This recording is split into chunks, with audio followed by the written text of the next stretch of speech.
Good afternoon. My name is Elizabeth Mayer, and I serve as the Assistant Commissioner for Academic and Health Affairs at the Texas Higher Education Coordinating Board. It is my pleasure to welcome everyone to the Texas Transfer Advisory Committee, or TTAC, and especially want to welcome those new members. We have some new folks that rolled onto the committee this past year. I think it was September 1st, so I just want to welcome you all. So this meeting is taking place via video conference and is also being recorded and broadcast via the internet. So before we begin, I would just like to ask everyone to please observe the following etiquette, which is also in compliance for the Open Meetings Act. So please state your name before speaking. If you could also mute your microphones when not speaking for those that are particularly on the Zoom. And if you could just keep background noise to a minimum. So I just want to provide some brief overview remarks, especially for those new members. So before we move into the first item on the agenda, let me once again express my appreciation on behalf of Commissioner Keller to each of the members of the Texas Transfer Advisory Committee for your continued commitment to support this important work, and particularly the work of this committee. So let me say how much I also appreciate the institutions that each of you represent for supporting your time and effort on this advisory committee. It is certainly not lost on any of us at the coordinating board how busy you all are back at your respective campuses, so your presence here and participation is greatly appreciated. Thanks to your hard work and that of your colleagues who generously give their time to serve, particularly on our field of study subcommittees, and we are making some good progress right now. So for today's agenda, we're going to focus our consideration on 3 more fields of study: psychology, biology, and nursing, in addition to an update on the kinesiology exercise science subcommittee, as well as an update on the education work group. You'll hear that your colleagues from across the state spent many hours discussing these specific disciplines, and in the end, informed by both data and practice, and most importantly, by a desire to focus on what is best for students who wish to transfer. These fields of study were revised to fit into the new Texas transfer framework. So before we move on to the next agenda item, let me take this opportunity to reintroduce the 2 co-chairs of TTAC who will be leading us through the agenda today. So Dr. James Hallmark, who serves as the Vice Chancellor for Academic Affairs at the Texas A&M University System, where he advises and assists the Chancellor by providing executive leadership and direction in academic-related areas and initiatives. And then Dr. Laura Williamson, who is the Deputy Chancellor and College President for San Jacinto College. Laurel and James are both well-known and respected by their peers across the state, and along with many others, James and Laurel have already provided countless hours over the last couple of years in developing and now implementing the Texas Transfer Framework. So I am now going to turn it over to Dr. Hallmark so he can call roll for the TTAC and declare a quorum. Thank you, Elizabeth. I'm James Hallmark, and my glasses are not near as cool as Elizabeth's are, so I can't help that. But do want to wish everyone a good afternoon, and appreciate the time that you've invested this afternoon and in previous meetings or whatever it is you may be doing associated with TTAC outside of meetings. We'll begin with a roll call to ensure that we have a quorum. When I call your name, please respond to confirm that you're on call, simply by saying here or present. This would be a good opportunity for us to those of you who are joining us by Zoom to practice hitting that unmute button for discussion later in the agenda. I'll start with the TTAC members representing our 4-year universities. Melissa Becker from Tarleton State University. Present. Amber Bolch, Texas State University. Present. Sarah Bowden from UT Tyler. Present. Annan Goodman from North Texas, University of North Texas. Present. And Kinnemer, Texas A&M University. Here. Mitzi Lauderdale, Texas Tech University. And I'll mention, since Mitzi is here in the room, we do have 4 members here in the room with us in addition to co-chair. Jennifer McDowell, UT Dallas. Present. Michael Nojin, Prairie View A&M University. Present. Todd Romero, University of Houston. Present. Laura Sines, UT Rio Grande Valley. Present. Timothy Yoon, UT San Antonio. Present. Serving as ex officio members, excuse me, Alvin Johnson from Prairie View A&M University, Present. and our student representative serving ex officio, Camille Q. Brown. Present. Now I'll call on members of TTAC representing our community colleges. Gary Evans of Collin College. Present. Sylvia Flores, South Texas College. Present. Bayless Giorgio, Dallas College. Bayless? We believe he was not. Max Hibbs, Blinn College. Present. Fred Hills, McLennan Community College. Present. Elika Gomez from Del Mar College. Ernush Metamedi, Odessa College. Present. Melinda Mejia, Houston Community College. Aaron Morris, Kilgore College. Present. Elizabeth Orozco, St. Philip's College. It's Edith Orozco, I'm present. Edith, I'm sorry. Thank you. No problem. Galen Scott, Austin Community College. Here. And serving as ex officio non-voting members are Gracie Martinez from Del Mar College Present. and Kareem Garar, Austin Community College. With us?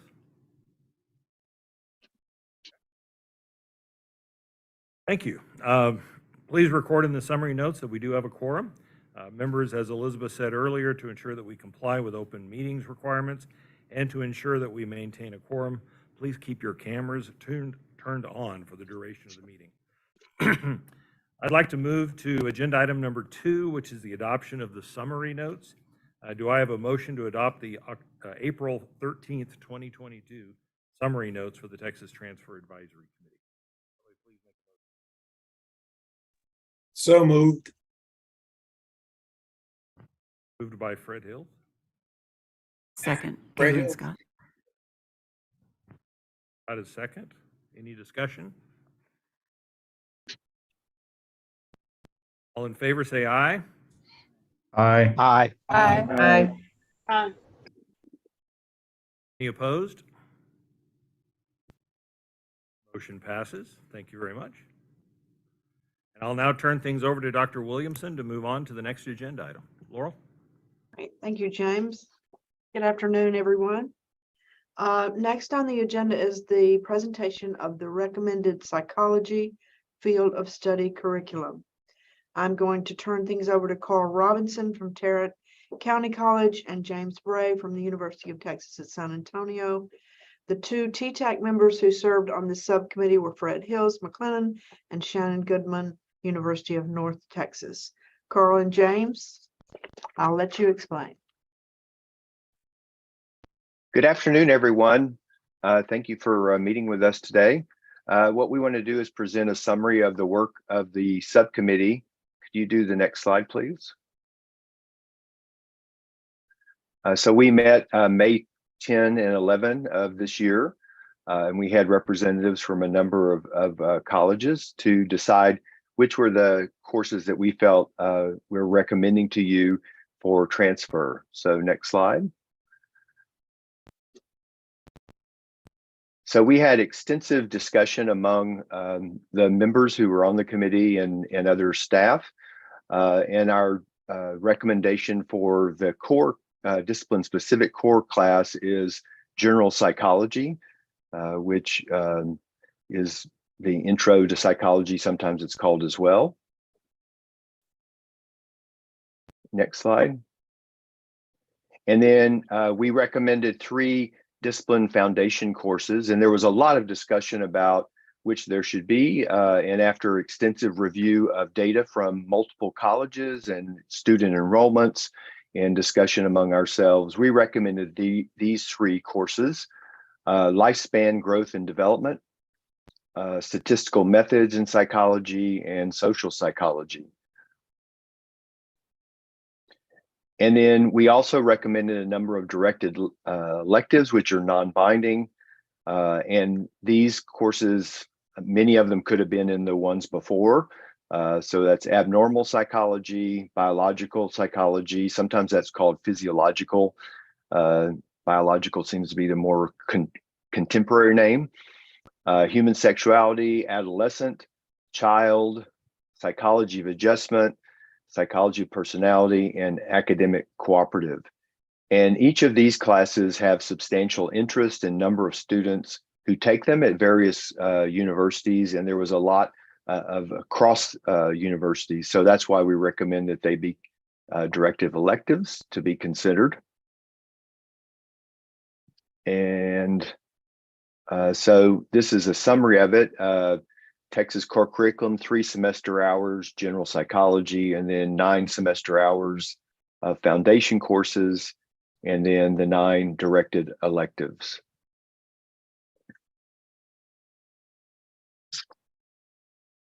Thank you. Any questions? Members, do we have any discussion regarding this field of study for psychology? Thank you, James. That was good. Floor open for discussion. I love it when we are all in agreement. It must be the holiday spirit. Okay, so I would like to Laurel, hold on. We have a comment. have a in the- comment. Melinda Mejia from Houston Community College. I'm wondering about the different names of the courses where they were noted that there might be different names. Do you foresee any issues with transfer because of those different names? I'm going to jump in here. So they have to use the ACGM course list. I think it may be some of the universities aren't used to using the ACGM, but based upon the rules, everything has to be listed in the ACGM. So the ones here are the ACGM? Yeah, correct. And those are James Hallmark. Yeah. Those are cross-listed with the universities, so such that if the student takes. Right, and we did discuss that at length as well, to make sure that those would transfer. That's Robinson, the other chair. That's it, thank you. If I could ask a question also, James Hallmark. I would appreciate it if the 2 co-chairs of this subgroup, this working committee, would share any discussion that may have occurred, any points of disagreement. Have anything specific? I'm just fishing to hear what was the nature of the conversation that might have occurred in the psychology discussion. Well, from my memory, the main James Bray, UTSA, the main discussion was around the discipline foundation courses. So there were a couple where, for example, lifespan growth and development or social psychology in particular, there were other courses that were right in there that could have been in here rather than particularly like social psychology. So there was a lot of discussion around including abnormal psychology because so many people take that to understand human behavior, and that's a strong interest. But when we actually reviewed the data from students taking it across the state, the numbers, we decided that these 3 were the top 3. That's my main memory. Let me go to the next one. I would say that was the main one was abnormal. Right. Des? Sure. I think one of the things we wanted to make sure is the American Psychological Association also has their own sort of recommendations. And they really wanted to make sure that when students start a psychology degree, they start with a foundation of science and statistics. And so that's why we want to include that one. And I think what ended up being said is all the courses in the ACGM, any of those are of value. I think it's what the committee ended up deciding to a student at the community college that would transfer. And so I think that we ended up deciding pretty much anything that we're teaching at the community college is also of value for the 4-year degree. Yes, and I will, James Bray, again, I would agree with that. I'm a former president of the American Psychological Association and pulled up the undergraduate recommendations for the core curriculum there. So that's part of how the discussion went as well. So I see a hand from Todd Romero. Is that appropriate to acknowledge him? Yeah, see, I saw the hand. He's from University of Houston. Todd? Yeah, I just have a point of information. I think I know the answer to this, but I'm going to ask just in case. With the directed electives, individual institutions are surveyed after, this is approved, and they more or less identify directed electives that they want to have come in automatically. Is that right? Yes, so what will happen, depending on the decision of this entity, is we'll send out a survey to all of the general academic institutions, and what we do is we provide the list that the subcommittee provided, but it is up to each individual general academic institution to decide if they want to pick from that list, or they can pick any courses from the ACGM. We have had a few instances where some general academic institutions have said they'll accept any courses in the ACGM. So that is a decision that each individual general academic institution has to make.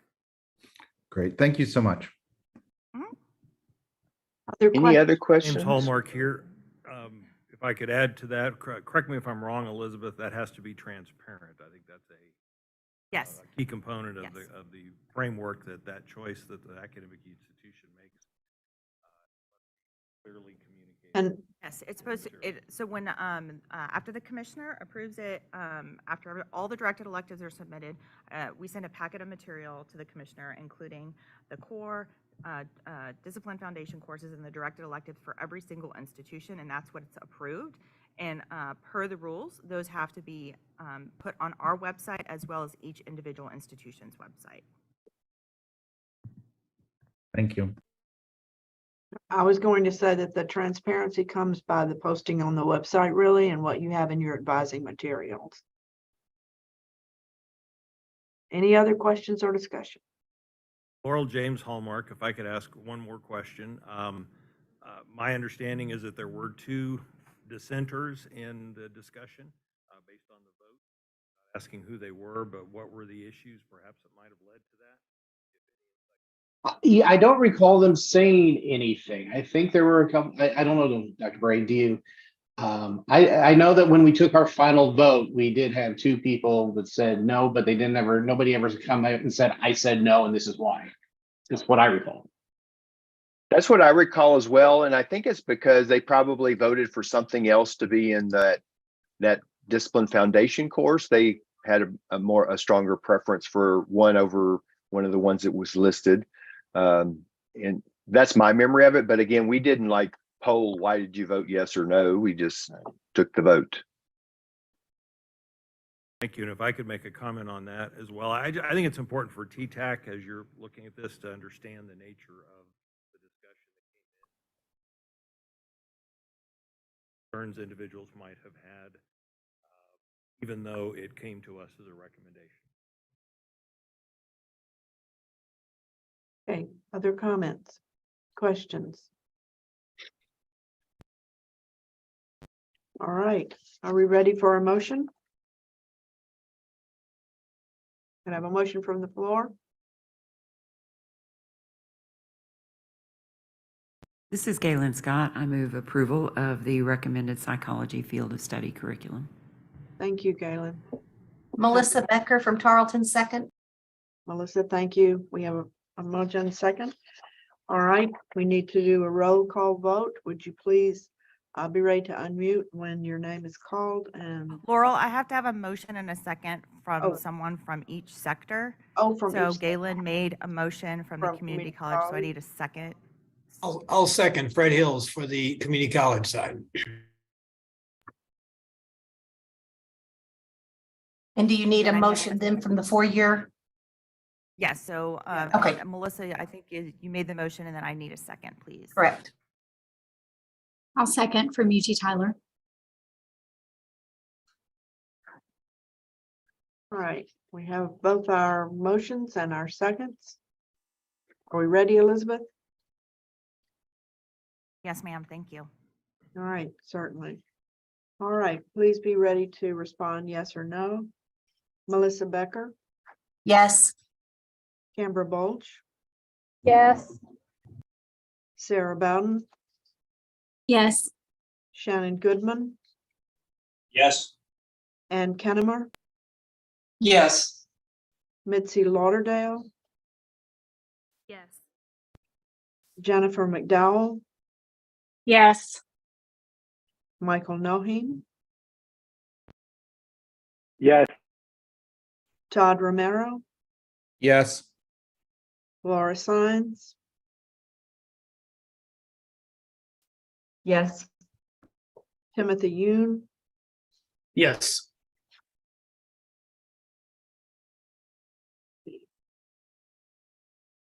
James Hallmark, Yes. Gary Evans, Yes. Sylvia Flores, Yes. Thales Georgiou,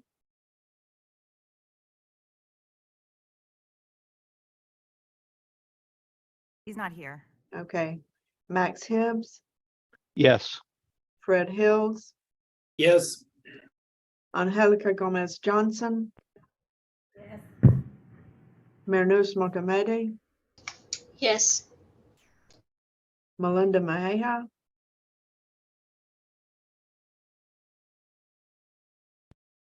Yes. Karen Morris,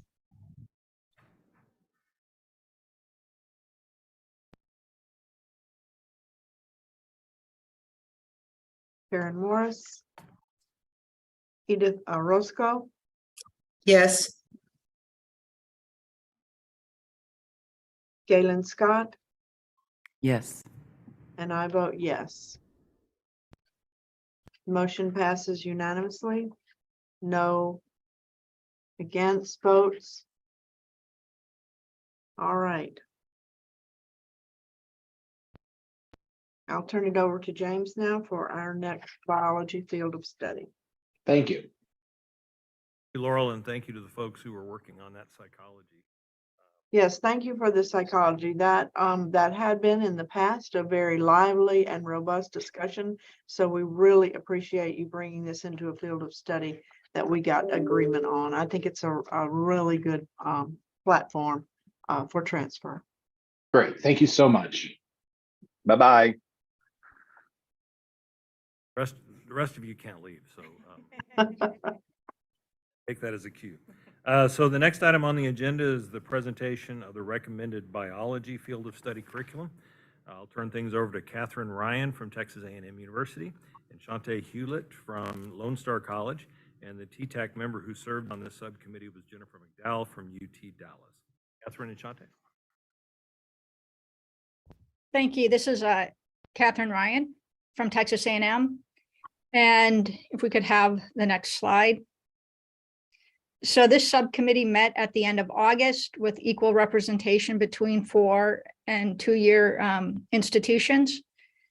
And working within the new transfer framework and the limited number of credit hours that are allowed within this new framework, we are going to present what was the consensus for the best possible biology field of study. But I will start out right now in saying is that the unanimous view was that this field of study is insufficient for students to be successful as they transfer to a 4-year institution. So the next slide. If Shante, if you want to take over. Good afternoon, everyone. My name is Shante Hewlett. I'm from Lone Star College. So after a robust 2-day-long conversation, we worked to identify courses that we could fill in the offerings that was presented to us based on the framework of the proposed field of study curriculum and the transfer policy guidelines. And so for the core curriculum, the discipline-specific core curriculum, we identified general biology 1 for science majors, general chemistry 1 as well, and elementary statistics. So these would all satisfy core requirements while also beginning the introduction into the field. Next slide, please. We then moved to identify where we could place foundational courses. As Kathy said, with the limited limited offerings that we had and the hours to kind of fill things in, this is kind of where we landed. We had we ended up with general biology for science majors 2, general chemistry 2, and organic chemistry 1. The next slide will show us all of the non-binding directed elective recommendations. So with the directed electives, please note that these include courses that ideally would not be suggested or recommendations, but part of a first 2-year curriculum for biology, but we did find ourselves agreeing to include environmental biology, genetics, microbiology for science majors, college physics 1, college physics 2, organic chemistry 2, and then calculus 2. So based upon the framework again that we were given, this is where we landed. This totaled 11 hours in the core, 12 in discipline foundation courses, and then 6 with the directed electives. However, at this point, we would like, if you would give us an opportunity to add and share additional information and discussion that we would like to communicate based on many conversations from the members that served on the subcommittee. Please do. Kathy. Okay, so I'm Kathy Ryan, again, from representing the 4-year institution perspective, and students who want to major in biology at the 4-year institutions, their field of study in terms of what the required core curriculum that would serve the major, as well as the other first 2 years of courses. With the 4-year institutions that we're attending, we all required our students to take between 42 and 48 credit hours of science and math. And here we have where we have less than 30 hours. So the students that are coming in simply would not have the background to succeed. In many cases, this would require changing our junior and senior level courses, because a student that completes this field of study would not have the necessary prerequisites to take all of the upper level required courses within the major. And while the directed electives gives us some room, it does not give us enough room to have these students come in with all of the prerequisites. And we simply did not feel that this was setting up students for success. And they'd be at a tremendous disadvantage. Agreed. I would like to add to that. When we are speaking of student success, we agreed that the biology major, in order to be successful in their junior and senior level courses, has to front load a lot of math and science. And that is because these serve as prerequisites for the junior and senior level courses. I want to give you an example. If you have a junior level biochemistry course for a biology major, the student would need to complete organic chemistry and organic 2. If you have a 3rd year biology, it may require microbiology. And then you have physics that serve as prerequisites as well for junior and senior level biology courses. Because we were kind of restricted in adding all of these courses in, what that means on the level of student success, these students would not have those in their foundation. And then thus placing them in a situation where they do not have those prerequisites. Shifting that burden to the university to decide if they override them, since we cannot require them to take freshman and sophomore level classes or undergraduate first 2-year courses according to this new plan, then they would then, of course, walk into these courses without those the foundation. If the student does decide, however, that they do elect to take those prerequisite courses, just to make sure that they are ensuring their success, then the problem then becomes financial aid. If these courses are not in their path, then financial aid will not cover them. And if they are not covered, then of course we're shifting the burden to the student. And I would agree that it is not the intent to do harm by creating such a path. However, this could be some of the consequences or just what happens moving forward with such a plan. This also causes the student to backload their science courses. For a biology major, in order for them to be successful, they kind of need a balance, starting with your sciences and math and then doing them all along the way versus backloading. With this plan, the student would be core complete, but this leaves them with a junior and senior year with 5, maybe 6 science courses, 4 to 6 science courses, junior year, per semester for their junior and senior year. That could be, again, if we're speaking of student success and the intent to help the students be successful, this could be a hindrance for them.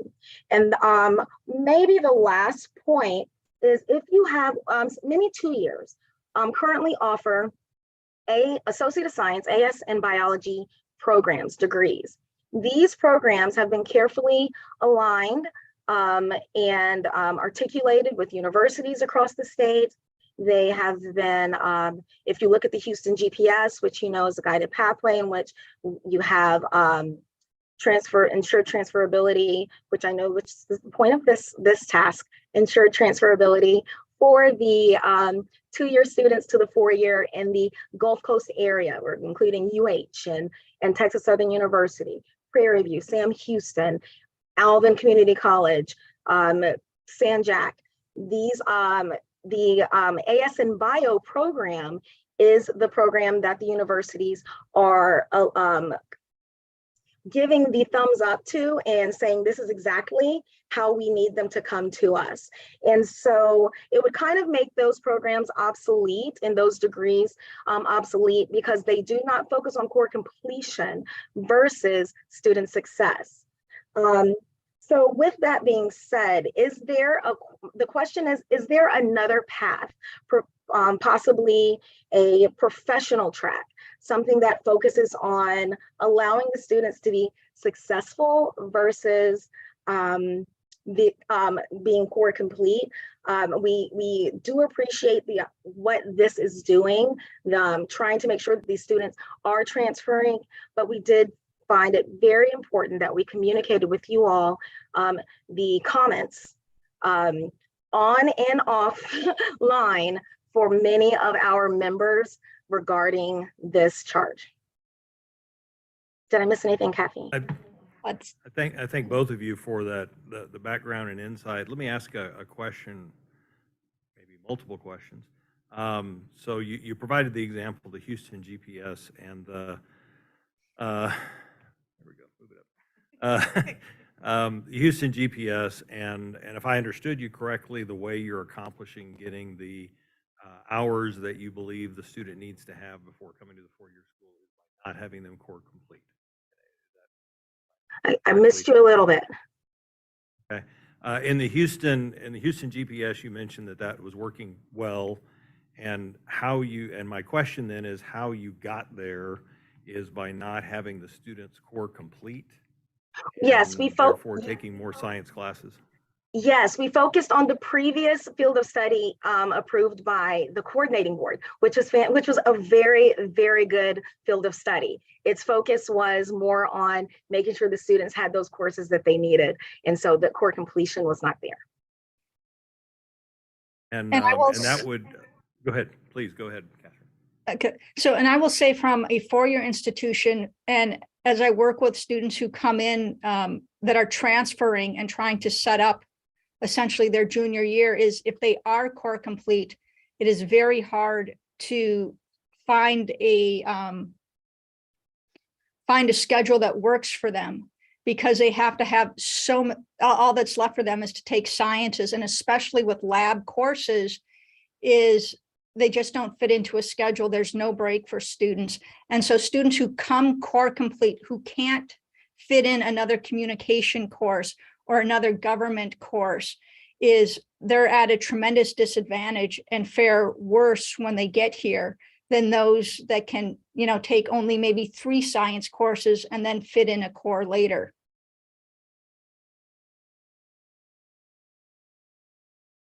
Additional comments, questions from TTAC? I would guess we have several. Galen Scott has one here in the room, so we'll start there. I'm leaning Alvin, you're forward. on deck. I'm confused by the math piece of this. You have elementary statistics in the designated core, and then the directed electives are Calc 1. Isn't that an algebraic pathway? And if I Is may algebra a interject. prereq? Okay. No, I was just going to say, you have the exact same concern I have, so I don't need to speak because you addressed the exact Okay. same thing. Okay. So when the team met, there was a question of what math needed to go into the program. Biology majors top out at Cal 1. And if we are speaking on a consistent kind of a very common baseline. And then you do have 4 years that we do have a handful of 4 years in Texas that require Cal 2. And so previously with the field of study, biology field of study, not this proposed field of study curriculum, that math, I want to say it was college algebra. And so we found in our discussions that it was heavily favored that a student have statistics over college algebra. However, we also understand that there are some prerequisite complications, right, with that. Because if you are saying that we also need Cal 1, we are intrinsically saying they're gonna have to take those prerequisites in between there somewhere.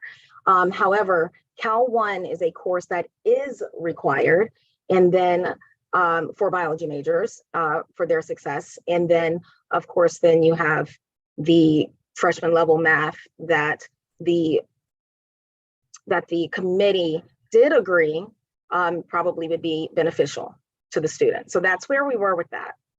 Right. And a student who comes from high school can test into Calculus 1. That's really, if a student has taken 4 years of math from a school, that leads them up through the equivalent of pre-calculus.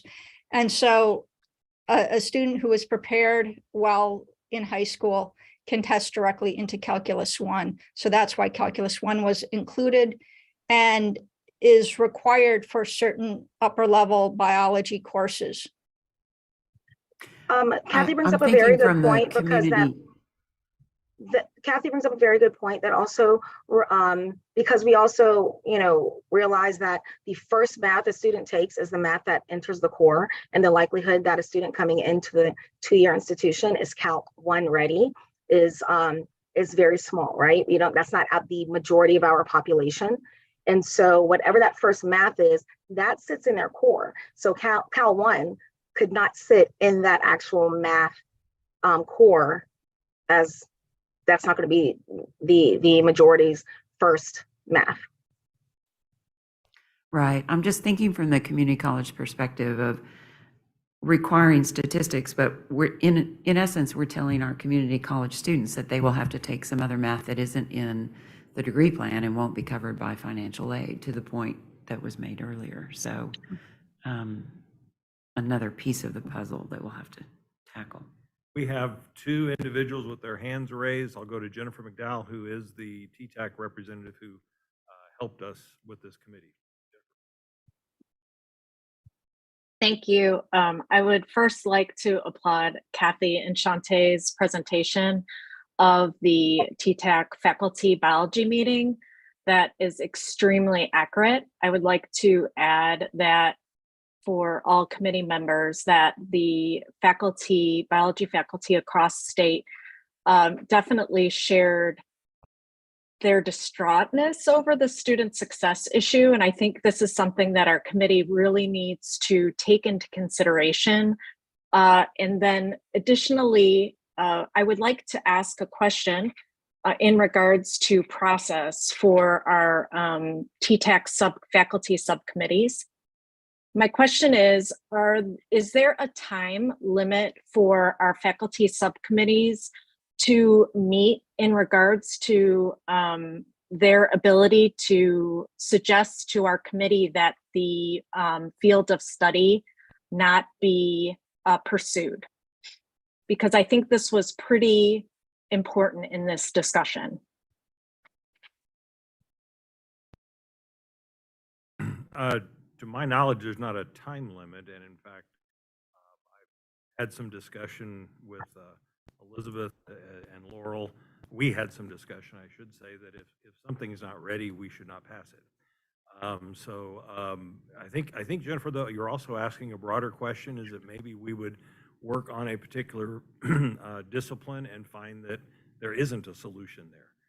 We've also had that discussion. Now, I'm not suggesting that is true of biology. I'm just saying in terms of process that is something we've also discussed. So I think if I've answered your question correctly, if I've understood it correctly, the answer is there is no particular time limit. How long it might take for us to figure out what the pathway may be.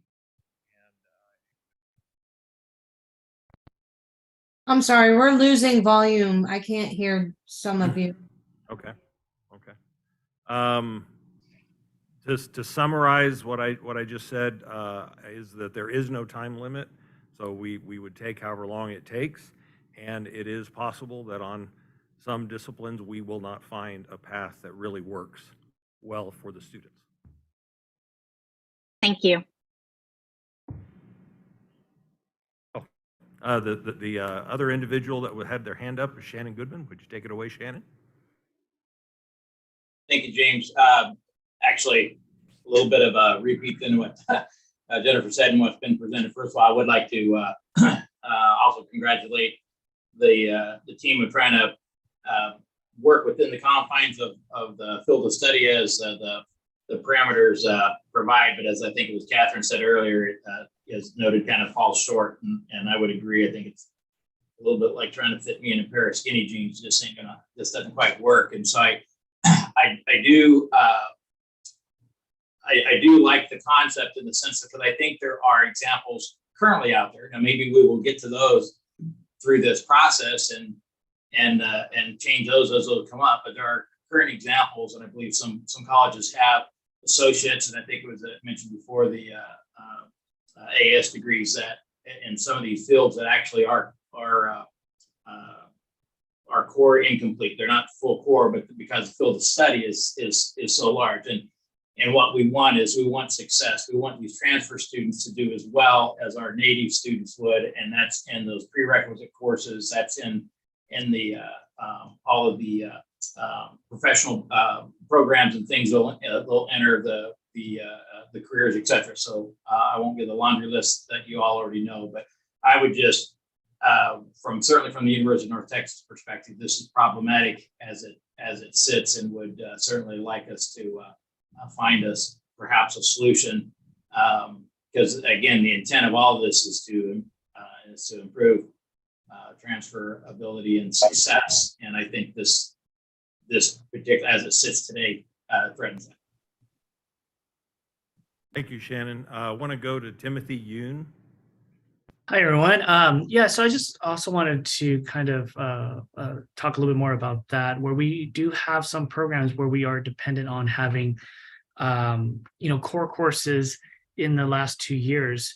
So I'm thinking of some of our science programs where, that is happening. So this is probably a much larger issue, not just in biology.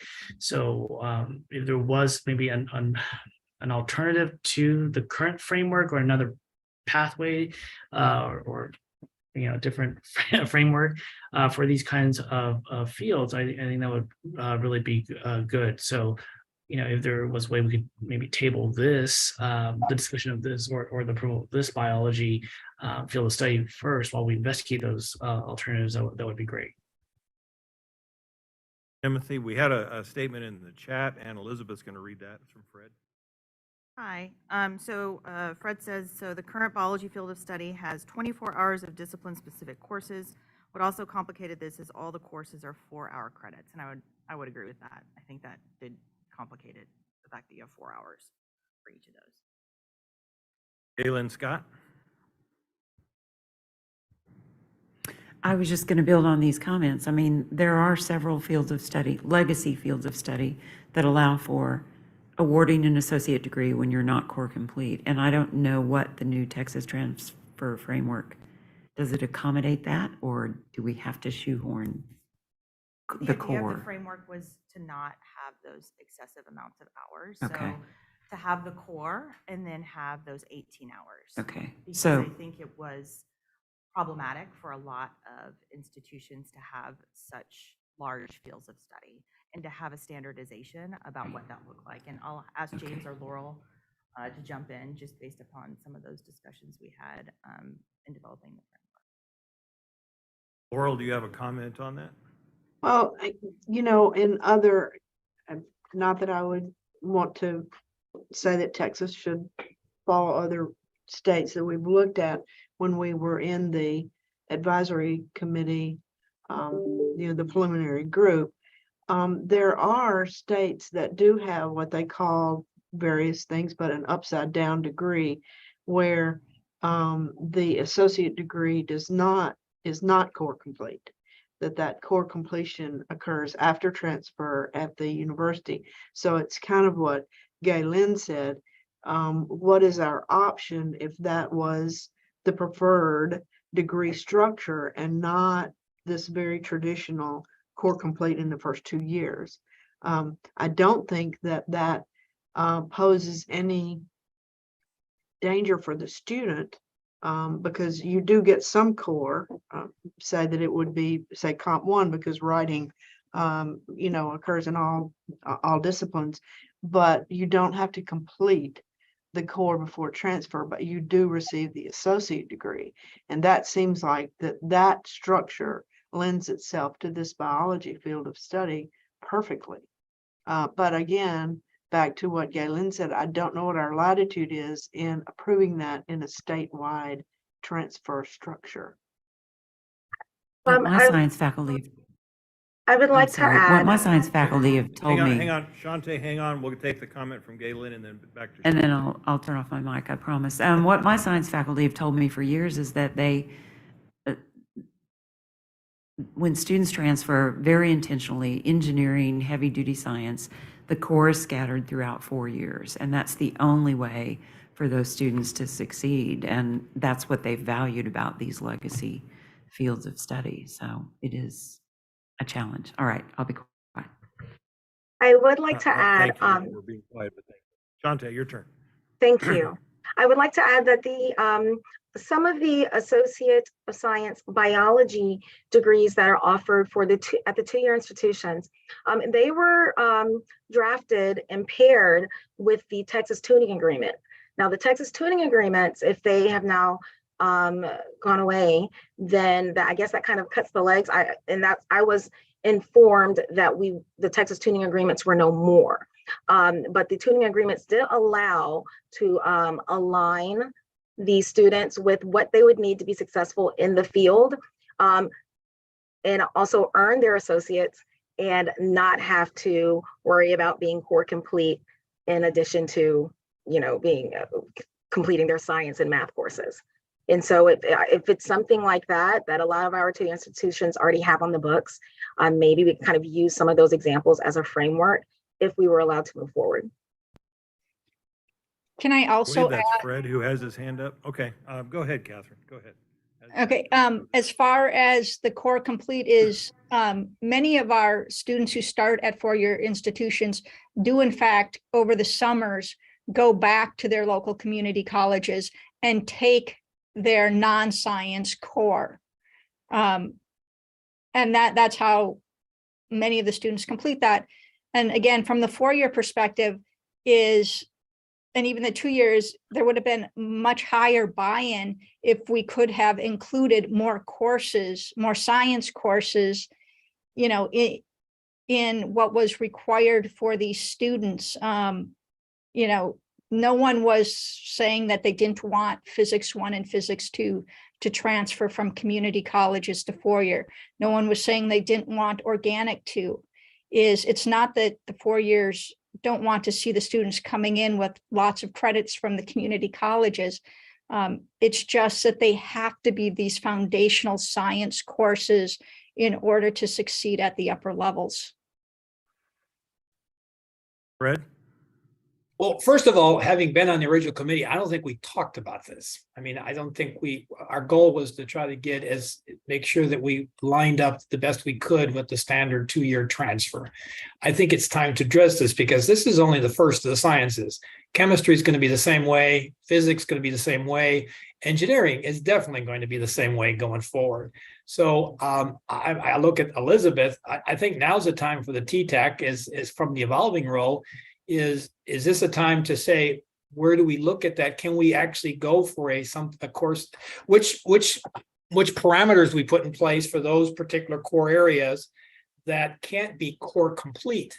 And the biggest thing that complicates this is 4 hours. I mean, you've got the field of study that's there now has 24 hours. I think it meets what I understand is the requirement, but because it's 4-hour courses, you're already talking 24 hours that just to start. So I think this is something as a TTAC and the evolving mission, we really can take a look at before we start getting into some of the other ones that are coming our way. Yeah, and just to be clear, the core curriculum and the field of study are two discrete things. But how the field of study is currently built based upon the framework, it's 18 semester credit hours. That's just how it's built. So I just wanted to make sure that we're clear on that distinction. If you want a student to have gone through and complete the associates, it'd be the 42 core plus the 18 field of study, those two specific discipline foundation courses and a directed elective. So I just wanted to make sure we are all clear that those are not hitched together. As I've been trying to direct traffic and not give my bias, but hey, I'm also a member of the committee, so I'm going to say I don't think we're ready. I don't know in terms of process if we should even take a vote, or do we need a vote in order to know that we're moving forward, or how should one do that? Before she answers, I guess what I would say is I think this has been tremendously valuable, and though perhaps we need a special thanks for those both on TTAC and our co-chairs from that subcommittee for stepping into that battle and really letting the issues emerge that, as Fred just mentioned, are going to play themselves out in multiple disciplines and things we're just going to have to figure out that perhaps are different than the model that we had walking in the door. And so that's how I view that. And I will ask Elizabeth if she has guidance on how it might be best to move forward. And Laurel, if you want to comment also or disagree, I certainly am happy to hear. No, I absolutely agree, James. And I think in the spirit of TTAC being a problem-solving group, we have reached a problem that we do not have a ready solution for, right? So I would think that if we can, and again, deferring to Elizabeth and a discussion with the commissioner, if we were allowed the latitude to problem solve this particular issue, because you are absolutely right, this is not going to be the last one where we have this issue in the sciences, and engineering is going to be problematic. It would behoove us to try to figure out a solution before we get into the other fields of study. And again, I think our charge is to research answers to transfer difficulties. And this certainly would go on that list.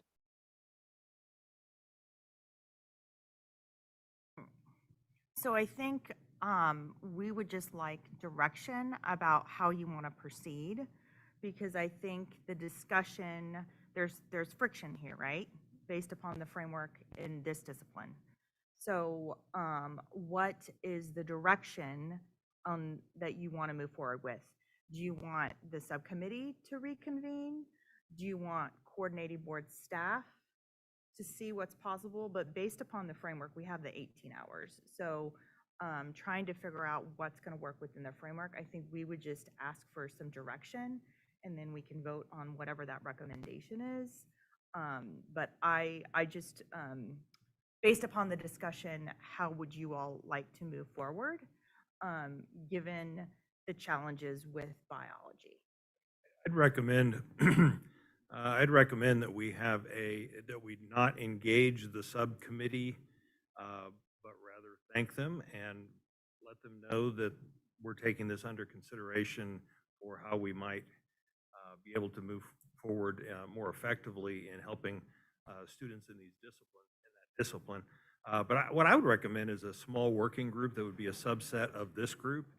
Perhaps that would include the two co-chairs if they're willing from that subcommittee, because you are in the discipline, because you are knowledgeable of the kinds of issues that grew up from that, but a small group from this committee that comes through and considers this bigger issue, not about biology specific. Biology is a specific example of it, but it is a broader category.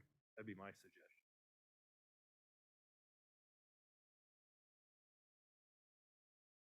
You guys have discussion on that? We've got a couple of people with their hands raised. Screen here is too small. Oh, Fred, you have your hand up. Jennifer, you have your hand up. Fred, go first. Well, first of all, I was going to suggest what you suggested as a working group to bring a recommendation forward to make this work. I would also say that within the prompt we give that working group is, what is the parameters to do this? Because I know there may be some disciplines that may say that could fit the framework we have, that will say, well, shoot, here's an opportunity, let's fill it up with new courses.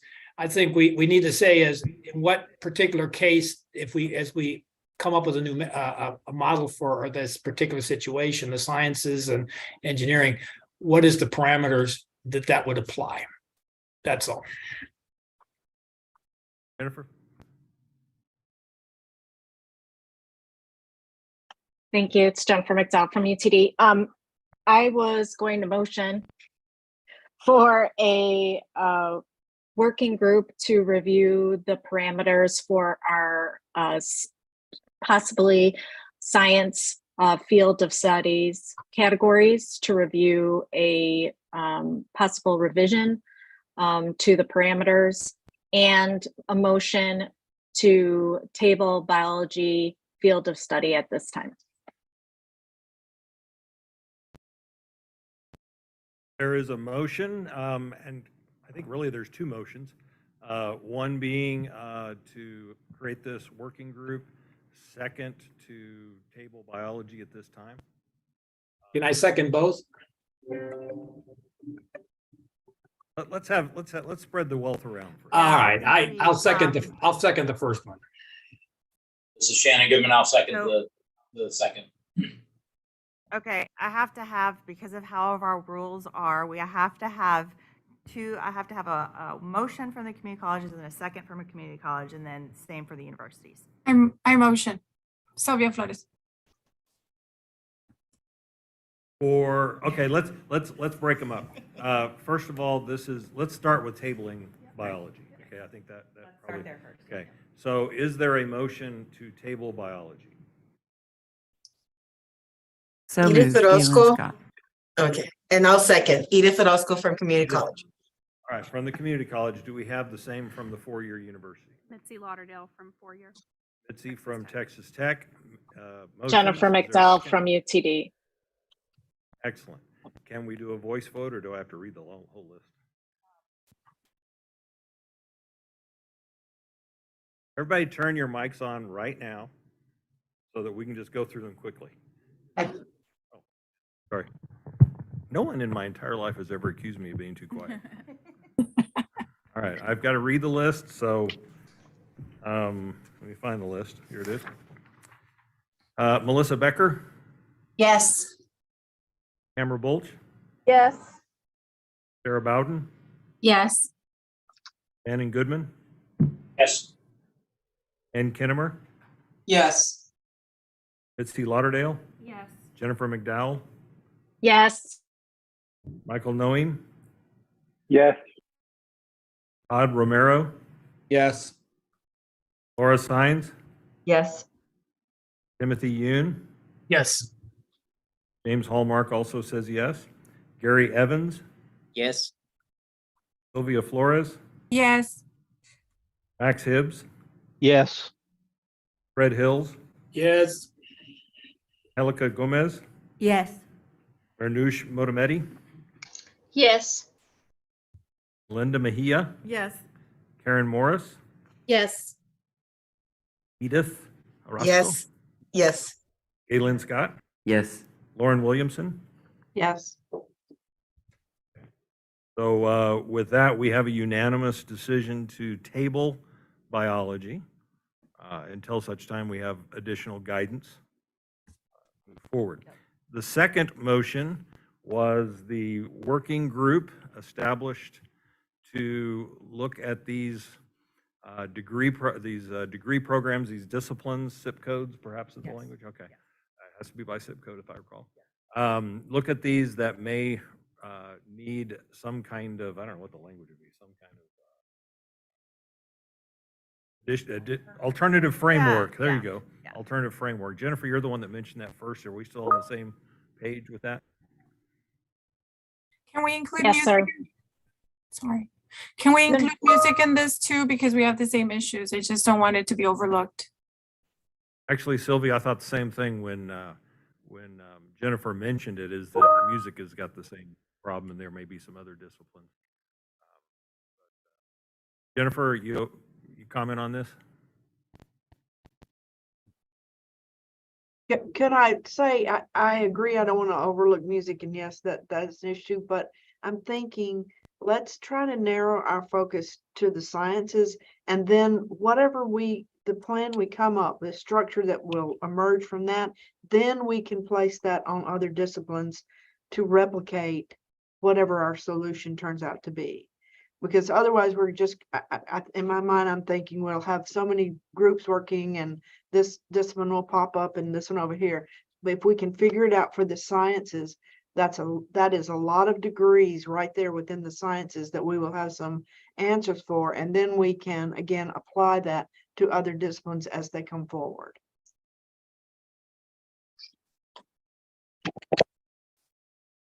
I agree. That's Jennifer? what I mean. Sylvia? Okay. So I'll motion for the community colleges as Jennifer did. Okay. I'll second Max All right. Hibbs. We have a motion in multiple seconds. From the university side, is there a motion Melissa Becker Tarleton, so moved. and a second? Shannon Goodman. Go ahead.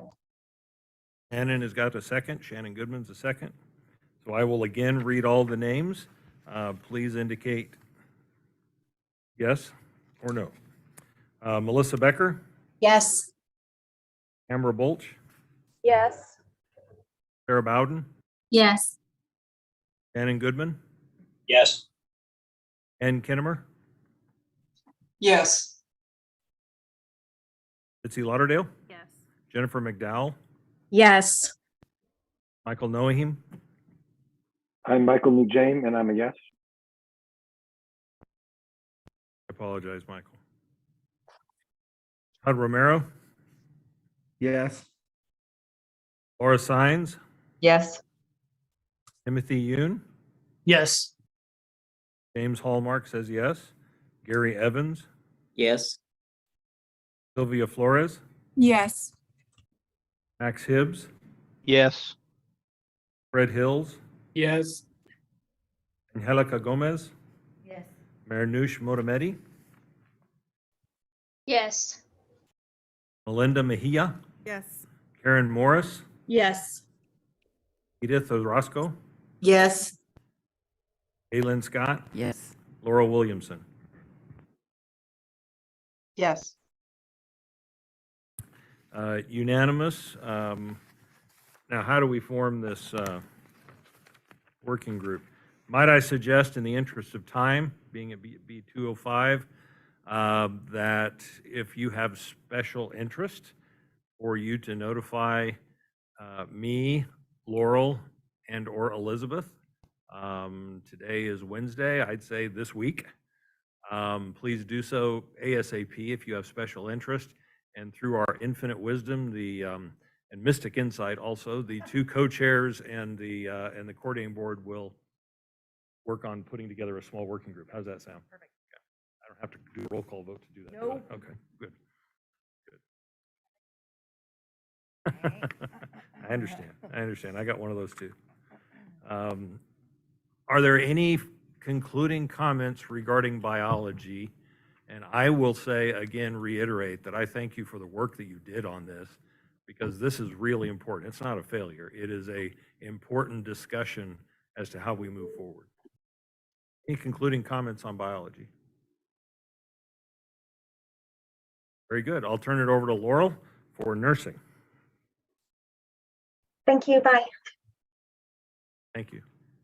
Hey, thank you very much. And I agree with James. This is really important that we figure out these kinds of details and that we don't put something forward that is going to fail.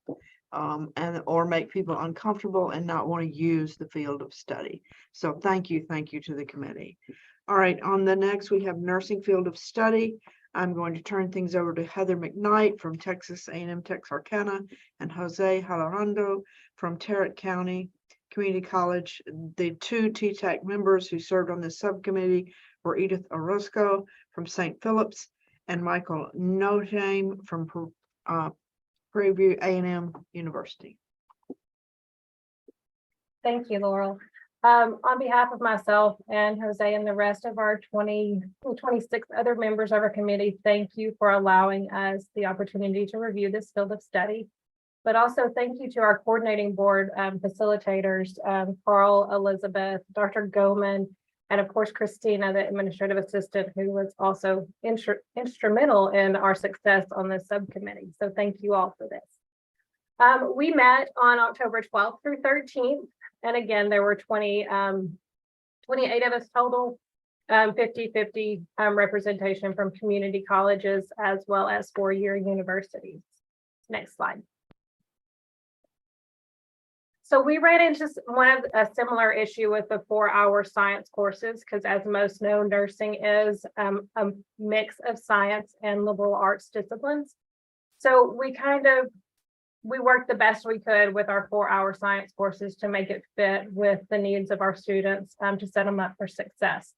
So our discipline-specific core curriculum courses we identified were general psychology, composition 1 and composition 2, elementary statistics, anatomy and physiology 1 and 2, for a total of, I believe, 20 hours in this block.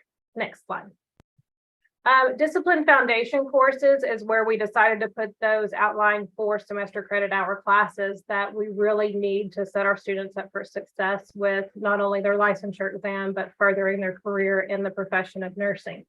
So we added in lifespan growth and development, microbiology for non-science majors, and nutrition and diet therapy for these courses. Next slide. So in addition to looking at, again, the core curriculum courses and the discipline-specific courses, we had some interesting discussion about what to do with our directed electives.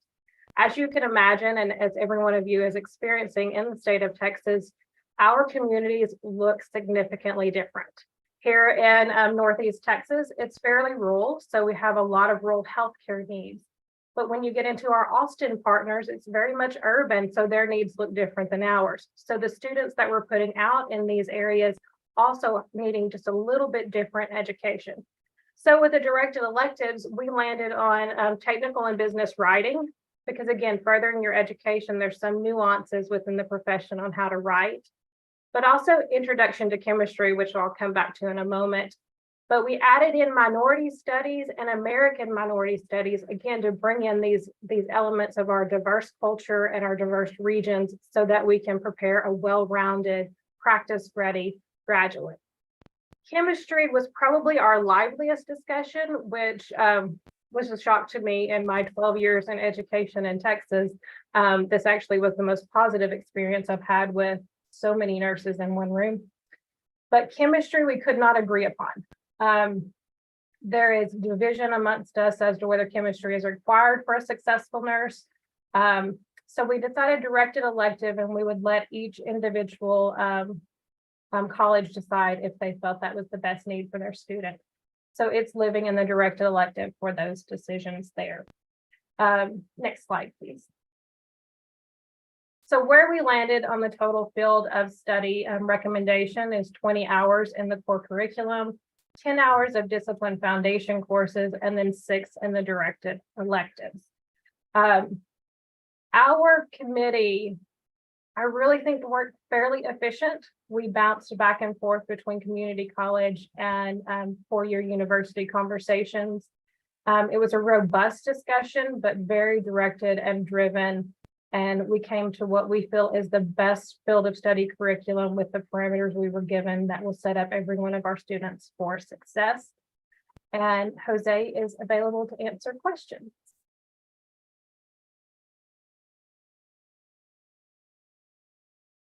And this had 100% consensus.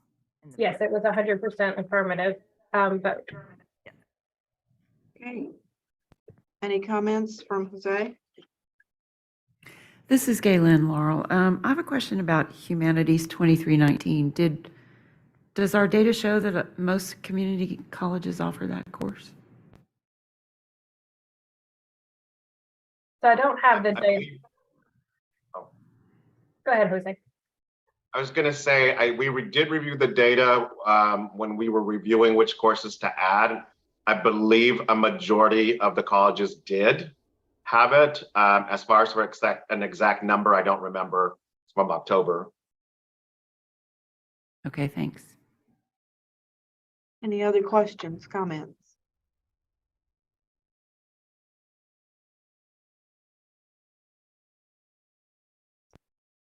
James, any questions or comments? I do not.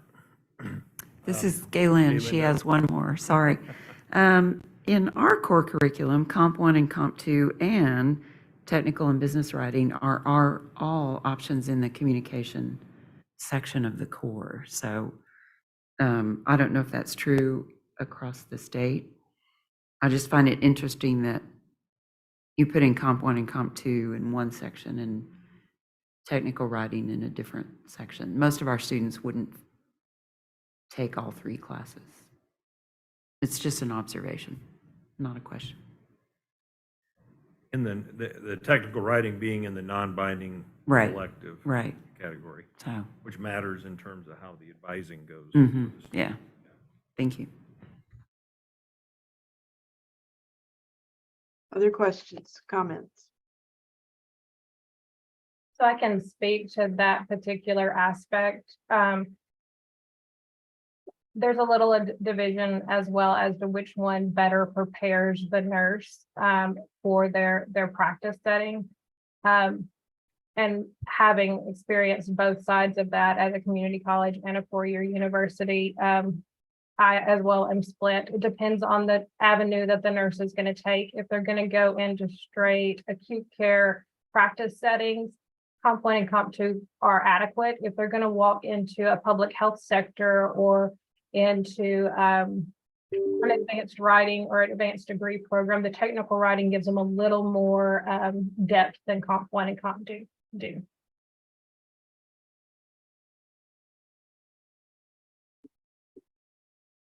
Okay.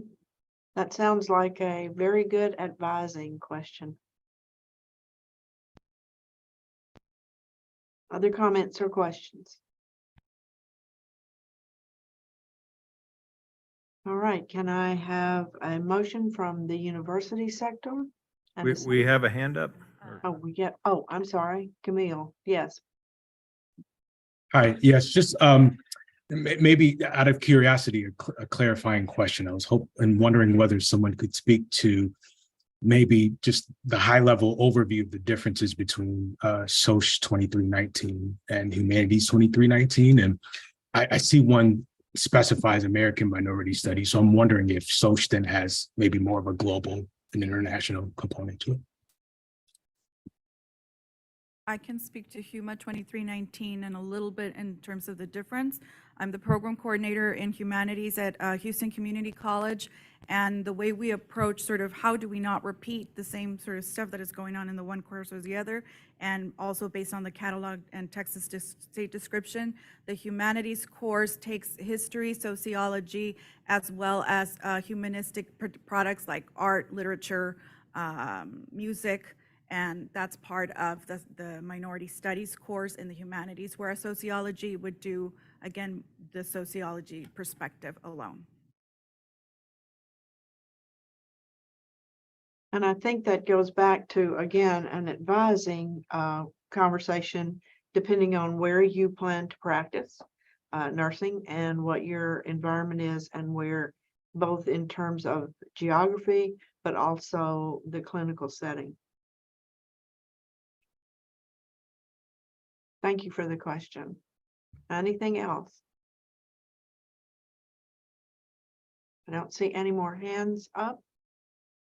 So I would ask for a motion and a second from the university sector.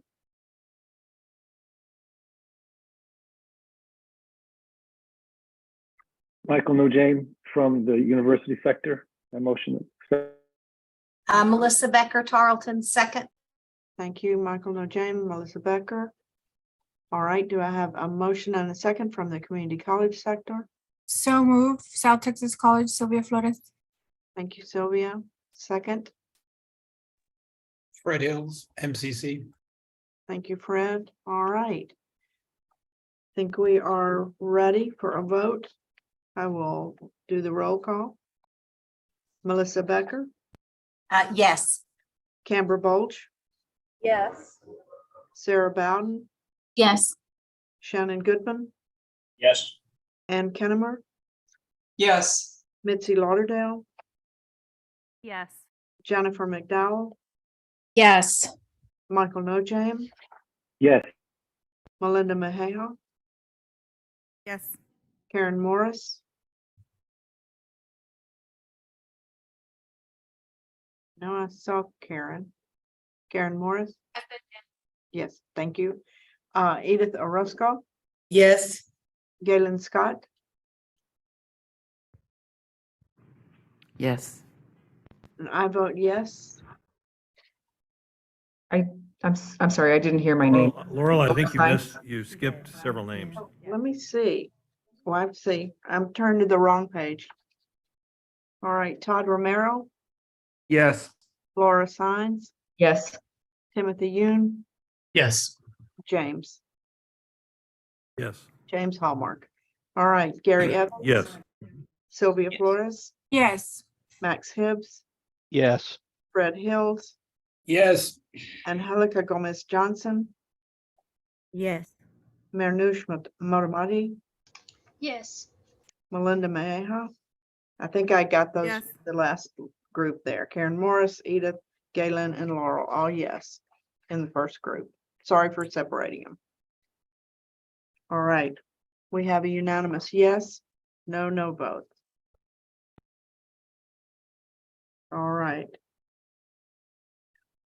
Next on the agenda, I'm going to turn it over to James. We have kinesiology and exercise science. Again, we thank those of you who worked on the nursing field of study. Great work. The next on the agenda, we have an update regarding the work of the Kinesiology Exercise Science Subcommittee. I'll turn it over to Brian McFarland from the University of North Texas and Shelley Peacock from Blinn College. The two TTAC members who served on this subcommittee were Gary Evans from Collin College and Sarah Bowden from the University of Texas at Tyler. Brian and Shelley? Thank you, James, for the introduction. Okay, so we have even less to present than the other committees. So This is largely, just to give the Transfer Advisory Committee some background about the field of kinesiology in general.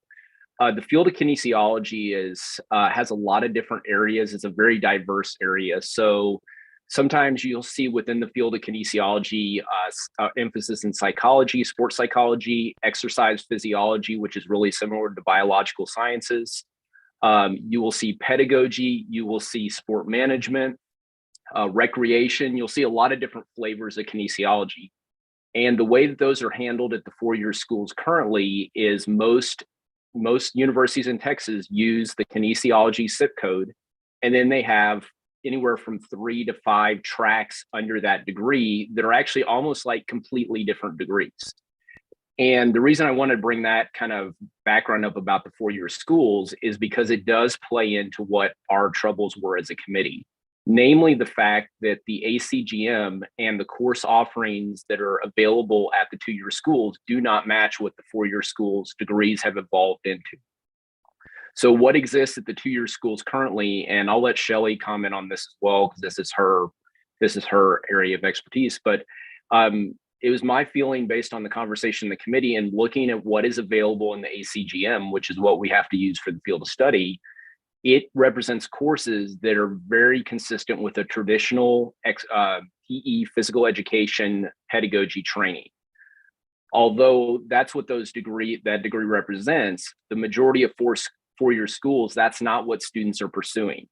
So as a result of that, as the committee tried to deliberate on what the field of study should include, it was nearly impossible to come up with any kinesiology courses from the ACGM that would actually map onto the four-year degree plan. And actually, I mean, I'm unfortunately not surprised by that outcome. This is the second time that I believe Shelley served on the previous committee as well.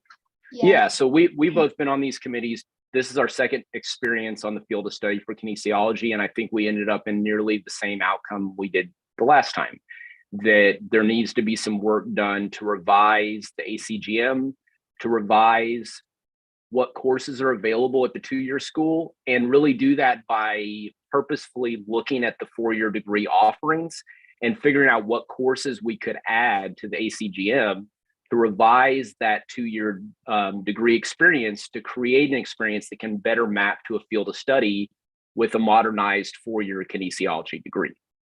And to add to that is not only do we have an issue of outdated courses, but we also service many courses. At a community college, we not only service the kines majors or the exercise science majors, depending on where you go, but we also have the community health, allied health. The rubrics that we're using, we have two. So some schools use PHED. The other schools, the traditional physical education, other schools are using the KINE. There is no HLTH, which would go with health.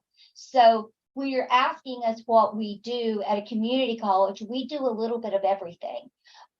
However, we have to piecemeal all of the different degrees because what Brian does at his university is completely different than what a UT or a Texas A&M does because their emphases are so different.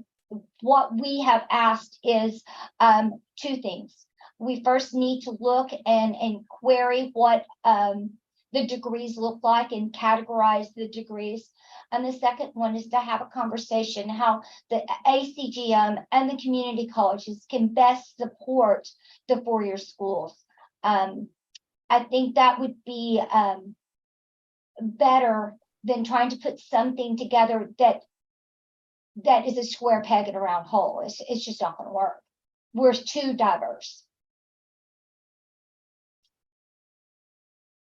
Yeah, and then just to speak, it was actually, I enjoyed hearing the conversation earlier about the biology field of study, because there's even tracks within kinesiology that have those same kind of issues with needing core classes across the whole experience. So for instance, one big area of kinesiology is the training of pre-physical therapy, pre-occupational therapy, pre-allied health. And many of the courses those students take, they end up looking like multiple 2000 level science courses spread throughout the curriculum. And so there's just a lot of challenges associated with actually coming up with a field of study. Now, what I can say is that, and Shelley probably you can add to this, but I mean, the group was really, I mean, there was a lot of energy and passion in the group about trying to do right by the students and trying to figure out the best complement of classes that could do that. But at the end of the day, we could not come up with anything because of the limitations available in the ACGM as currently in place. That is correct. If you look at it, it's going to be a traditional coaching degree. Looks a lot if you've ever looked at our degree from the late 1970s, early 80s when the fitness boom was there, right before we went medical. A lot of officiating, a lot of coaching, not much science, not much movement parts to it. The community colleges were unanimous in wanting to a change in this, and we've been asking for that change for many years. So we're very excited to explore the changes that we could do with the ACGM and actually make our courses work at a four-year school. Thank you, Brian and Shelley. Let me turn it to Elizabeth, who's going to describe the path forward for this particular group. So based upon the direction of the subcommittee, we all agreed to pause the work of the subcommittee, and we are going to do the work that they feel is necessary to move forward. So we actually have an email ready, prepped to go for ACGM nominations for people to participate in that process. So please be on the lookout. Please send your nominations forward so we can get that process started. In addition to that, per Shelley's comments, we're still working through how we're going to do a collection of what those current kinesiology degree programs look like, because it sounded from the discussion there was significant variation. So we're going to get it all together, and then after we do the work of the ACGM work group, pull them together again and figure out what the path forward will look like. That's an update on kinesiology, exercise science. Are there any questions or comments? We have no vote on that. It's just an update for you to be aware of where that process is. Seeing no hands, we want to thank again the leaders of that particular subgroup. Brian, appreciate it very much, and certainly Shelley as well. And get back to work when we're ready to, I guess, after the coordinating board does some work. And at this point, I'll turn it over to Laurel to visit with us a little bit about the education field of study and introduce the next update. All right, thank you, James. Thanks again to that group. And from the community college perspective and sort of resonating with what Shelley's remarks were, that has needed addressing for quite some time. It really caused us to take it out of our pathways because we couldn't find a pathway that worked. So, all right, thank you. So now we'll receive a brief update on the education field of study work group from Emma Gelsinger, Senior Director, Academic and Health Affairs at the Texas Higher Education Coordinating Board. Emma? Great, thank you. My name's Emma Gelsinger. I have been at the coordinating board for about 3 months now. Feels like much longer in a good way. And before coming to the coordinating board, I worked at UT System office and I did some work on educator certification. And so Elizabeth asked me to get involved with this particular field of study and meet with the work group and figure out what a good path forward might be. So I wish I could tell you that we solved the problem and it's going to be very simple, but as you have heard today with other fields, the education field is particularly complicated because of all the certification areas. So we met with the committee. I was there for 2 meetings. Did you all meet once before? Yeah, so 3 meetings. There was a smaller subgroup of folks that specialize in certification pathways. We had representatives from community colleges, universities, a couple of folks from TEA, and then coordinating board representatives as well. So we talked through some of the issues. I also did an analysis on the previous fields of studies that were developed but never passed from 2019. And there seemed to be the most overlap in courses between the early childhood through 3rd grade early childhood through 6th grade and the 4th through 8th grade certification pathways. So our tentative plan is to convene a group, sorry, I misspoke. It's the 4 through 8 core subjects only. There's other English, math, etc. So our tentative plan is to convene a subcommittee to try and put together a field of study for those 3 pathways combined. Again, as you've heard today, it's hard to know until you get in the room with everybody and working through all the details if that will be possible.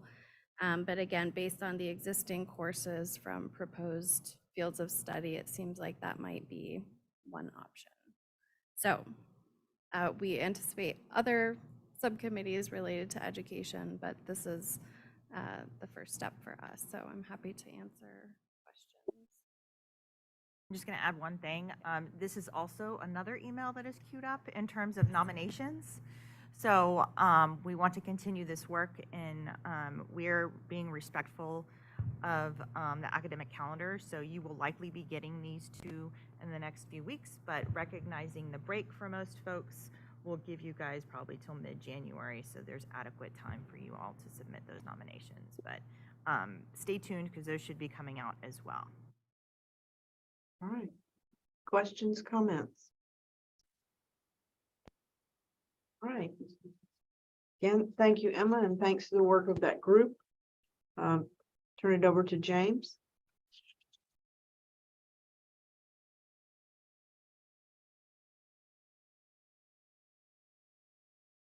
I'm sorry, we can't hear you. Because I didn't turn on my microphone. Thank you for calling that out, though.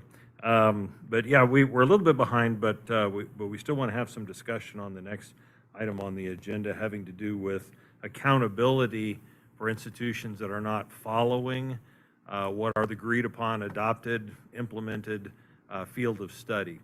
We've had some discussion about that in other forums in the past. I don't think this group has had that discussion in the past.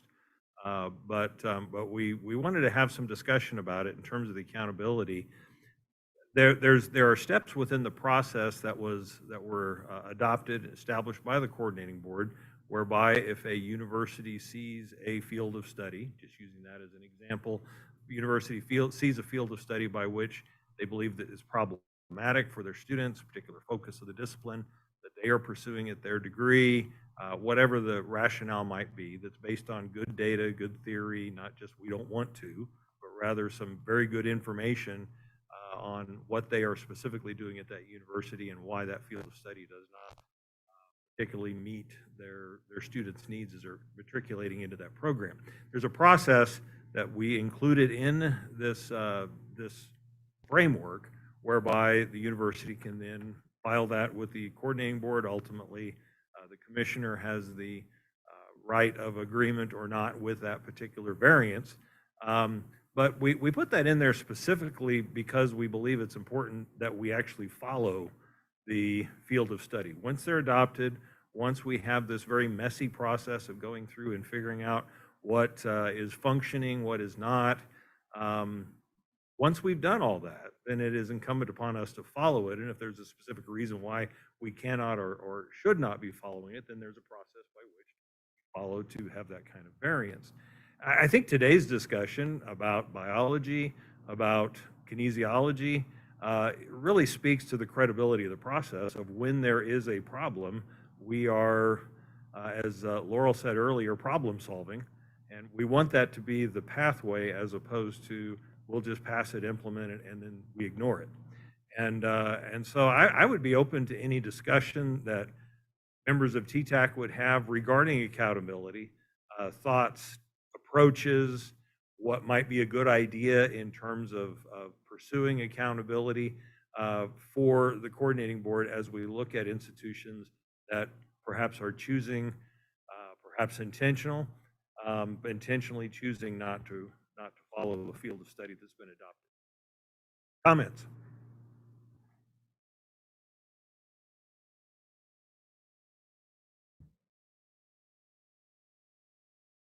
Thank you. Mitzi? Mitzi Lauderdale from Texas Tech. This is a question and maybe a dumb one, so I recognize that being new.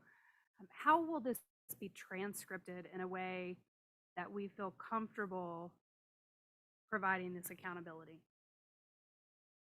That's an excellent question, and I'll turn it to Elizabeth for that answer. Yeah. Yeah, how is it, we got to have good documentation in order to talk about accountability. So currently, there is not any kind of transcription requirements in the rules as there exists for the core. So I think that's something that we will need to work towards to figure out how to do that, because I think that is likely something that would need to be a part of the discussion about the accountability piece. But that is not currently in rule or statute. Is there anything related to completion of field of study? I know that was a discussion. There's been discussions, but there's nothing in the rules or statute regarding that specific requirement. Because I do remember that being part of the Right. discussion, that Right. in many cases, students show up at the university and the university is unaware that they are field Right. of study complete. The student is unaware their field of study complete and doesn't even know what field of study is. And based upon the rules and how the directed electives work, the university determines when a student is field of study complete. So that is also a shift from the prior field of study. So the transcription part would be hard because how the direct electives work is they vary by general academic teaching institution. I think that is a challenge, right? To hold institutions accountable. We want to participate, we want to, but it has to be in a way that it's feasible. I think we're going to have some inadvertent noncompliance, Right. Uninformed noncompliance. That is going to be a continuous challenge. It's a matter of working with the advising teams, working with the academic programs, et cetera, so that it continues to remain in their mind. And so that's an education side, a PR side, a kind of thing. But we also are likely to have some willful noncompliance. That is driven, I will argue, by what we believe to be is the academic interest of our students. Okay? All right. What do we do about that when someone? And I just want to, I don't know if we've shared with this group, we have a team at the coordinating board called Texas OnCourse, and they actually develop modules for high school advisors. And I'm currently working with them right now on a module on transfer in the field of study, so that as students are going to start through these pathways, they understand how this works, because I think because of the complexity of the framework, particularly the directed electives, there's a responsibility on the advising side to make sure that people are knowledgeable and understand how it works. Other comments on this topic?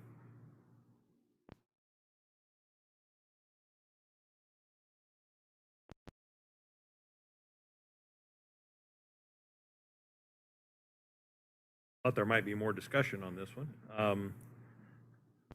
Made up some time. Yeah. Maybe I'll characterize it this way. Oh, Fred, go ahead.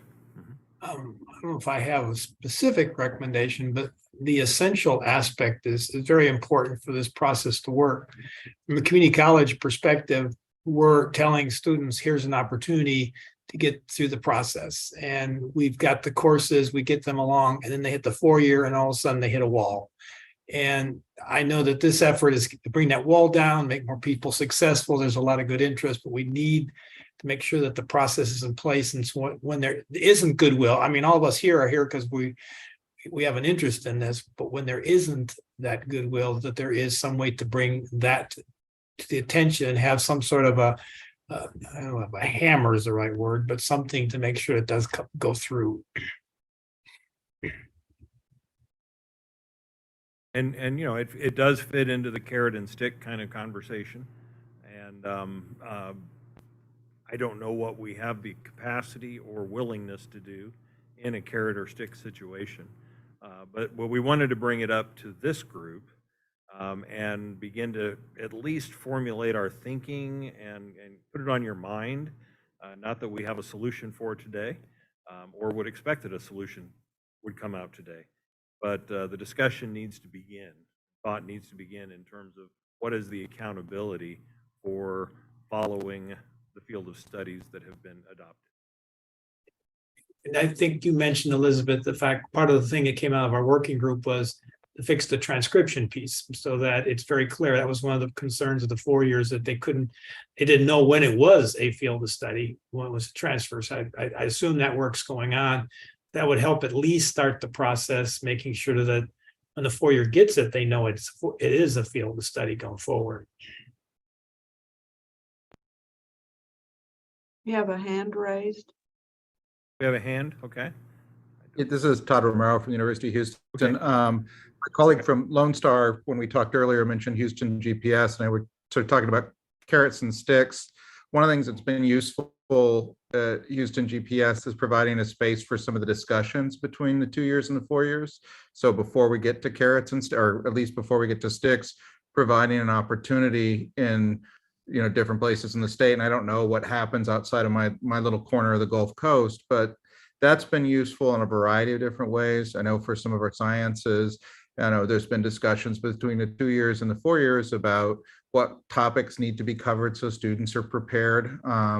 And going beyond what I sometimes get frustrated with my colleagues in the 4 year, because I'll hear complaints about, well, the students aren't prepared. And my question is, well, have you discussed what they need to do to be prepared? And sort of discussing with our 2 year colleagues on that. And my experience on that, in that body has been that my 2 year colleagues are overwhelmingly deeply dedicated to the success of their students, not just in the 2 years, but through the 4 years. And, if we have an opportunity to talk through some of those issues, and the conversations aren't always easy and they're not always fun, but I think they're necessary. And so, whatever TTAC and the coordinating board could do to provide forums for those sorts of discussions between 2 years that feed into the 4 years is really useful. Thank you, Todd. I think that's an excellent point. And some of you were involved in the Tackling Transfer that was funded here in Texas the last 3 years. Houston was not, because you were already involved in the GPS, and that it was a similar project.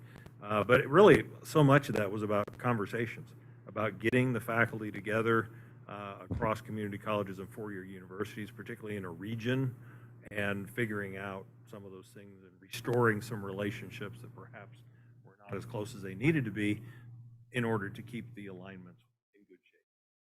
I also want to share, when some of these field of study groups meet, they say, well, we should get together, and it shouldn't just be for the field of study. And I really encourage those disciplines to do that. I mean, the coordinating board doesn't have to be in the room. I mean, it might be better if we're not, to have those conversations. And so I really encouraged, I think nursing does a pretty good job of doing that on a regular basis. I think there's a couple others that would benefit from just having those conversations, because I think until it seems to me that when they come together, it is often the first time that the discipline has come together. And it's and sometimes a hard place because you don't see each other. It takes a while to see each other. And so I've encouraged those disciplines to get together outside of this process because I think they would benefit. Other comments on this topic? I would say this, I think we need to be as much as we can be data informed. One of the things that came out of the Houston GPS was looking at data at the course level and dispelling some myths about student performance, and also about the reasons that students were not doing well in a class. And what we found for San Jac, I would speak that, was that the students were not ill prepared in terms of course content, but that they were having culture shock from transfer from a community college environment into a university that seemed to be very unfamiliar and challenging in ways that had nothing to do with the course. And so we are working now on some through an Aspen Institute grant to put some things in place to ease that transfer. And again, and this was in the chemistry pathway, it wasn't about being ill prepared.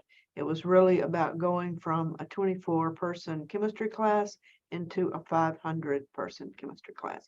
So again, to the extent possible, I think we should be data informed, especially when there may be sweeping generalizations being made.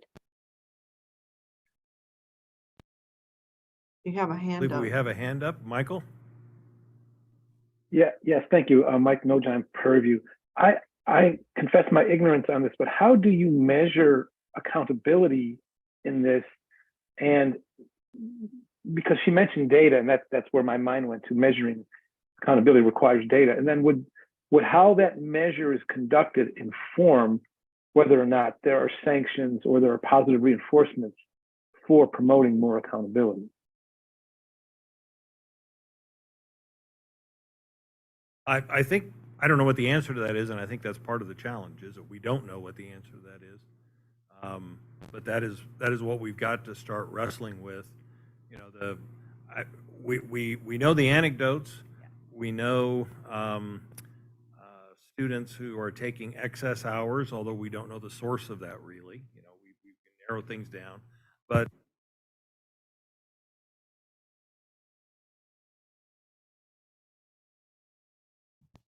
I'm sorry, Dr. Hallmark, you cut out again, your volume, sorry.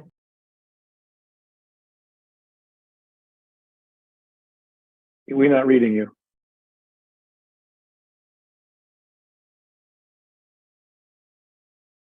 exhausted it. Here we go. They've given me a new microphone. Wow, I'm loud. There you go. Yeah, I needed this mic all along. You've heard enough from me. But Mike's question is really the key, is that we don't have good data. We don't have the good data parameters of what it is. We have anecdotes and are moving in the direction of better data. But you're spot on. Good answer. Would it help to identify the situations themselves, the scenarios of where it would break down? You know, I think we have this universal, well, what if it doesn't work? Well, what if it doesn't work because the community college did this, or because the university did this? And try to get a little more specific about where we think the breakdown might occur. And then that might point us to a solution, you know, that's a little more than let's get two people to arm wrestle. But let's talk about, you know, what got overlooked or what piece of a process didn't work or something like that. I'm just trying to think of the scenarios where this may just, you know, again, break down. And I don't think, I hope I'm not being too Pollyanna here, but I don't think that the universities are going to, you know, try to deliberately circumvent all this work, that we're all very invested in it. So, you know, and again, maybe that's, you know, ridiculously optimistic, but I think I would like to know more about where we think the pitfalls are. Kind of a process map approach, thinking through where are we missing. And like I said a few minutes ago, I think the most common will be just being uninformed that this is even there. And that, but unless we have that kind of mapping of where we are finding the gaps, unless we have that kind of data, the metrics, the parameters of that data, we're not there yet. This is a good discussion because it's part of what we've got to be thinking about as to how we move into an accountability conversation. Given the time, I'm going to suggest we move to the next one. This is a good step in the right direction for accountability. And I believe it's Elizabeth is next on the agenda to discuss some next steps. Yes. Okay, so you all should have received some data to help with the discussion about some possibilities for moving forward right now with subcommittees. So far, criminal justice and business administration are adopted and completed. We are finalizing the collection of the directed electives right now for political science, sociology, and social work. So today we just recommended moving forward with psychology and nursing, and then biology we are going to do some work on based upon a work group. The kinesiology subcommittee has been paused until additional courses are added, and we've collected those degrees so we can figure out where those overlaps are. And then the education subcommittee will likely be meeting soon. So based upon the list that we provided, we'd like to discuss and recommend. So I'm going to say this, and then we're going to have a discussion about how to move forward based upon the recommendation you guys made for biology. So computer and information sciences, history, English, communication, and engineering. So I know based upon the work group, it may be now, if we're going to do this work with the sciences, some of these may be folded back until the work group's work is done. But I leave to you all to decide how you would like to move forward. That's just how I broke it down based upon the data that we provided, and then with the intent, as we've tried to do, trying to hit the most students. So that's why we've provided this top 25, because that's really what we're trying to aim for, is try to get the most students. And so leave to you all to decide how you would like to move forward based upon what we've provided, and if that is how you all want to move forward.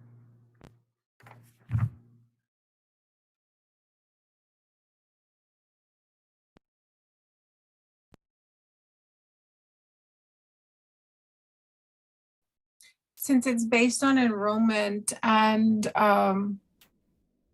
we want to help the most students as possible, as fast as possible, if there's no discussion, I so move on behalf of the community colleges.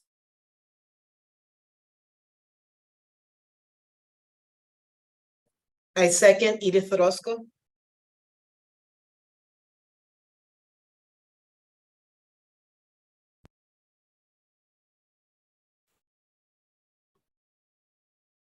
Let me ask what we are moving. She made a recommendation and she listed the next items that we should move on. So would it be, I don't know, Elizabeth, is it Yeah. history, So, English, so communication? I made a suggestion, but this was before you guys decided to move on this work group. So based upon the 5 that I have suggested, are there any, like, I put them in a random order, but like for the engineering and the computer and information sciences, should those be on the list but be done after the work of the work group? And then move forward right now with history, English, and communications. And so I just need some direction about, since you all want this group together to work on that, or do you want to just move forward with computer and information sciences, history, and English, and communication? I feel pretty strongly engineering should definitely be part of this alternative framework, but that is a recommendation from staff, and just want to see how you all would like to move forward. I do agree that probably engineering may need to wait until after we look at an alternative structure. Because that, being in the middle of that right now with, our transfer institutions, it's kind of a sticky wicket. And so we could do I don't think there's going to be that much problem with the computer and information sciences, but I could be wrong. But we might go ahead with those 4 and hold on engineering. And then if computer and information finds out that they in fact are in that same category, we are currently working on a structure. Will that work? So Edith, would your motion be that those 4 then? I just wasn't clear. Yes. Whether we're talking about 3, 4, or 5 there. That's why I was. Well, I was Dr. asking. Flores made the original motion and Edith okay. Orozco seconded. I'm So sorry. could we have an amendment, Sylvia? Yes, I'll edit it to complement what you mentioned. All right, the 4 and hold on the engineering. Yeah, can you just reiterate the 4? That way there's no misunderstanding as to which 4 we are all recommending. Computer and information sciences, history, English, and communication. Okay, so the computer science, I was thinking that we should hold off on that one too. I'm good with holding. I really don't want to start something that we can't finish. Okay, I agree. And everybody's time is so precious. I don't want to waste anyone's time. So can you amend your motion to be history, English, and communication? I so amend. Okay. Edith, are you willing to second? I am willing to second. Thank you. All right, thank you so much. All right, And- Elizabeth, is that good? We need a motion and second from the university. So Melissa Becker Tarleton, so moved, the history, communication, and English move forward. Todd Romero. Second, Michael Nojime, Prairie View. Thank you. All right, Elizabeth, do you have what you need?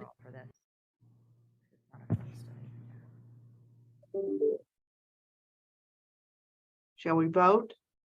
Yeah, you can just do an overall. You don't have to do a roll call. Okay, great. All right, I would say everybody unmic and all those in favor, aye. Aye. Aye. Any opposed, sing out. All right, motion passes. So we will put groups together for history, English, and communication. All right, Excellent. I think it goes back Well, to. we've, oh, I'm sorry, Laurel. No, I'm good. Okay, so we've approved 2 field of studies today recommended by TTAC for approval by the commissioner, and Elizabeth will now explain the next steps in the process. So nursing and psychology will now be posted for 30 days in the Texas Register for public comment. Institutions will then receive a survey requesting their directed electives. And then after that is done, the revised field of study will then go to the commissioner and will include the comments received. Commissioner then makes a final decision whether to approve the recommended fields of study. So that is what's going to happen next. And then just want to check in about possible future agenda items and just want to clarify what we'll likely do is schedule a spring meeting, and because everyone's schedule seems to get busier and busier, I will likely be sending something out sooner rather than later to get that done. And so also considering legislative session in the mix as well. So we will be reaching out to you soon so we can get that date on the books. But I don't know if there's other items that you guys would like on the agenda. I do feel like the 2-hour meeting is the right amount of time, but am open to other suggestions of a format that is makes sense. And by that point, I would think we'd have some headway on education. The work group will have made some headway, may have the recommendation, and may have gone through history and English. We'll see how far we get, and then come back to this group about how to move forward based upon the recommendations of that work group. Sounds very good. We are coming to the end of our time, and I want to thank all of you for your time both today and in various kind of settings leading up to today as you've worked in these. And I want to stress that our work today is honestly a reflection of the fact that this is working, including the 2 that, the 1 that did not go forward and the 2 that are still in process as additional work is being done. That's what we need to do, is do that hard work and haggle through these challenging degree programs, all for the benefit of our students. So with that, thank you. I would entertain a motion to adjourn. We have a hand, James. Yeah, sorry, real quick, since you guys Uh-oh. approved or we're moving forward with CJNBA, when do we have to update the college catalog with those changes? Is there a time frame?